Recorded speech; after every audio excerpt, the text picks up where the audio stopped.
এই যে নঙ্কু এখানে আমরা দাঁড়ালাম, এটা এখানে একটু চাটা খাওয়ার জন্য। কি মেঘালয় স্টেট রিভয় ডিস্ট্রিক্ট।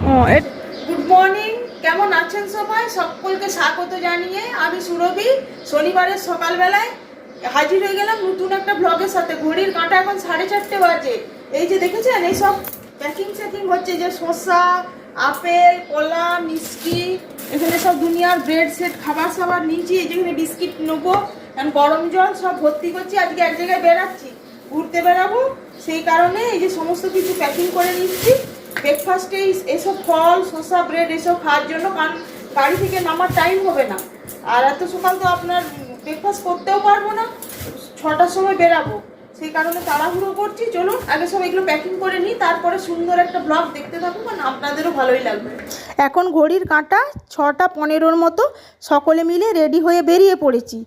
বেরোনোর কথা ছিল সকাল 6টার সময়। ড্রাইভার দাদা অলরেডি টাইমে 6টাতে এসে পৌঁছে গিয়েছিল, কিন্তু বুঝতেই পারছেন বাঙালি আর এতগুলো মানুষ সকালবেলায় ঘুম থেকে উঠে রেডি হয়ে বেরাতেও টাইম লাগলো, স্নান, বুঝতেই পারছেন। এবার এত সকাল বেরানো, তাই সকলে কেউ কেউ চা খেয়েছে, মা বাবা আপনাদের দাদা ছেলে সকলেই চা, আর আপনাদের দাদা আর আমার বাবা ব্রেড খেয়ে এসছে 2 পিস করে। আর আমি তো চা খেতেই পাইনি, চায়ের কাপটা চুমুক দিয়ে ঠান্ডা হয়ে গেছে, নামিয়ে রেখে দিলাম। মা কোনো রকমের চা, 2টো বিস্কিট খেয়ে বেরিয়ে পড়েছি। এত সকাল তো ব্রেকফাস্ট হয় না, ওই কারণে কালকে গিয়ে বাজারে সমস্ত কিছু মানে স্ন্যাক্স এবং টিফিনের জন্য কিনে নিয়ে এলাম। হঠাৎ করে 2 দিনের ঝটিকা সফর, মানে ডিসিশন হলো, হঠাৎ করে ডিসিশন হলো। মা বাবা এসছে আর আপনাদের দাদা তো 2.5-3 মাস পর বাড়ি ফিরলো, তাই বললো চলো 2 দিনের জন্য কাছে পিঠে কোথাও একটু ঘুরে আসি। তাই সেই উদ্দেশ্যে বেরিয়ে পড়েছি। এখন প্রোগ্রাম করেছি তো যাব শিলং, চেরাপুঞ্জি, মেঘালয়, ডাউকি, বাংলাদেশের বর্ডার যেগুলো মোটামুটি আছে এখানে, সেগুলো দেখার সেই উদ্দেশ্যে বেরিয়ে পড়েছি। এখন কতটা কমপ্লিট করতে পারবো 2 দিনের মধ্যে সেটা বুঝতে পারছি না। এই যে নঙ্কু এখানে আমরা দাঁড়ালাম, এটা মেঘালয় ডিস্ট্রিক্টের মধ্যেই পড়ে। এখানে একটু চাটা খাওয়ার জন্য। কি মেঘালয় স্টেট রিভয় ডিস্ট্রিক্ট। এটা হচ্ছে, আমি না জেনে আপনাদেরকে বললাম, আপনাদের দাদা দেখুন চিল্লে উঠছে, বলছে না জেনে কেন বলছো। এটা হচ্ছে রিভয় ডিস্ট্রিক্ট। সেই রিভয় ডিস্ট্রিক্টে এখন এখানে দাঁড়ালাম একটু সব মানে টয়লেট যাওয়ার জন্য, একটু চাটা খাওয়ার জন্য। আমরা তো চা খাই না, সেই কারণে আর আমরা ঢুকলাম না। মাঝখানে তো এখানে দাঁড়িয়ে ব্রেক নিলাম। একদম সকালবেলায় পাহাড়ের কোলে একদম সুন্দর একটা আবহাওয়া, জানেন তো, হালকা হালকা ঠান্ডা হাওয়াও দিচ্ছে, খুব মনোরম একটা পরিবেশ, হালকা রোদও উঠেছে। আমি আর আপনাদের দাদা তো চা খাই না, বাকিরা সকলে এখানে চা খেয়ে, এত সকাল তো আর কোনো হোটেল খোলাও পাবো না। ব্রেকফাস্ট করতে এখন শিলং পৌঁছাতে একটু টাইম লাগবে। এর মাঝে রাস্তায় মানে আমার বাড়ি থেকে 3 ঘন্টা থেকে 3.5 ঘন্টার মতো টাইম লাগে।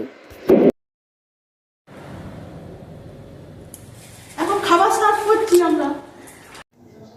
আমরা শিলং এসে পৌঁছে গেছি। ঘড়ির কাঁটা এখন সকাল 9:30 মতো। সকলের তো ভীষণ খিদে পেয়ে গেছে, সেই কোন ভোরবেলায় উঠে এত দূর রাস্তা জার্নি করে আসা, সেই কারণে। আর আমরা চা খাই না, তাই চাটা খাওয়া হয়নি। রাস্তায় মাঝে মাঝে গাড়ি দাঁড় করিয়ে চা খেলে তাও মোটামুটি ঠিক থাকে, কিন্তু এত সকাল সবথেকে বড় কথা, যে রেস্টুরেন্টে ঢুকছি ব্রেকফাস্ট তৈরি হয়নি। তাই শিলং থেকে বেরিয়ে গেলে আর আমাদের ব্রেকফাস্ট করা হবে না, সেই কারণে এখানে এসে একটা রেস্টুরেন্টে ঢুকলাম। সেখানে বললাম ব্রেকফাস্টের কথা, ওরা বললো এত সকাল ব্রেকফাস্ট আমাদের তৈরি হয় না, দেরি হবে। তাই ওখানে আমরা যে খাবারগুলো এনেছিলাম সেগুলো এখানে সার্ভ করে খেয়ে তারপরে ডাউকির উদ্দেশ্যে বেরোলাম। সে ওইখানে ড্রাইভার দাদার পরিচিত, মানে ওনারা তো বাইরের গাড়ি নিয়ে যান ট্যুরিস্ট নিয়ে, সেই হিসেবে ওনাদের সকলের সাথেই পরিচয় থাকে হোটেলের সাথে নিয়ে।